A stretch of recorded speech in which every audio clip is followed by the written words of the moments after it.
So this is the space I'm working with, which is a great living room space, good light in the daytime from those large windows, but nighttime, not so much.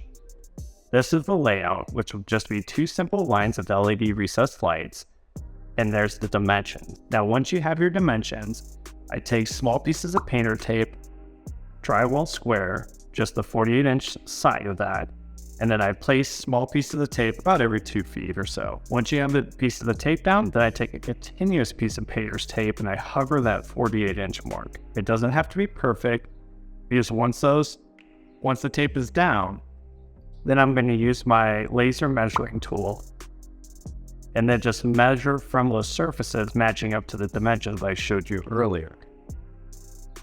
So each one of those lined up, and then I'll mark that for the center point of the holes that I'll cut for each of the recessed lights.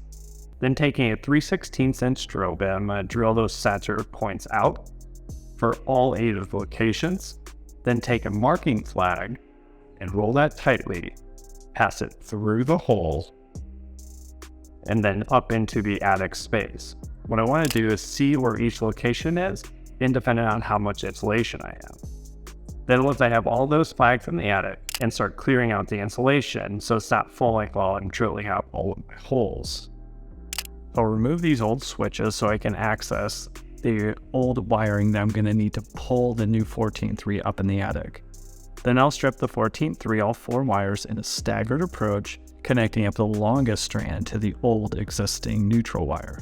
Then once you have that, I'll take electrical tape and then I'll wrap the exposed copper. Again, you want to make sure that just nothing's sticking out that can catch, which will help you as you pull the new wire in the attic. Once you have that, fun part, jump up in the attic.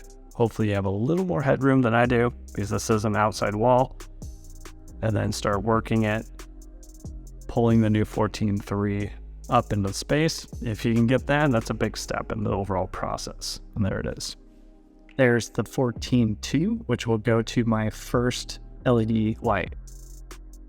But first, I need to put together the junction box.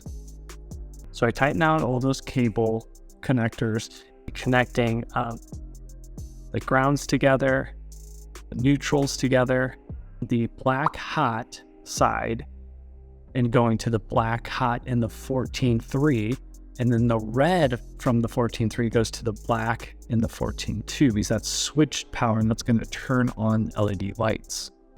Back down at the electrical box with the 2 switches.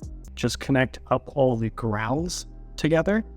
Then I'll bring together all the neutrals and then the blacks, which will power the outlet or receptacle for the LED recessed lights. And that's why the red goes in the top of that. And then the other black goes to the porch light. That's basically just replacing the old switch the way it was. I'll tighten these down. And now it's time to push through all 8 of those LED lights.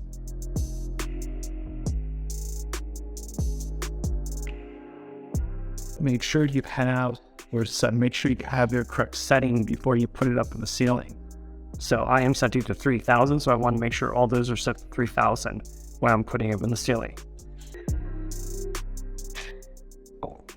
Huge difference to this space. I mean, this is a living room. It's the main entrance, the first thing you see, and we are renovating and reselling this house. So in terms of first impressions, this is a big deal. Really lights up the space, and now throwing a dimmer switch, you'll be able to adjust that to bring the lights down or give all the light that you'd ever want. Let me know what you think, and let me know if you have any questions, especially on the electrical side. All of our scenarios are going to be different. Also, you might not have attic access. That's going to make this a whole different project. But investment-wise, this is only about $200 in cost, so you will get the return if you're doing it yourself from a DIY perspective.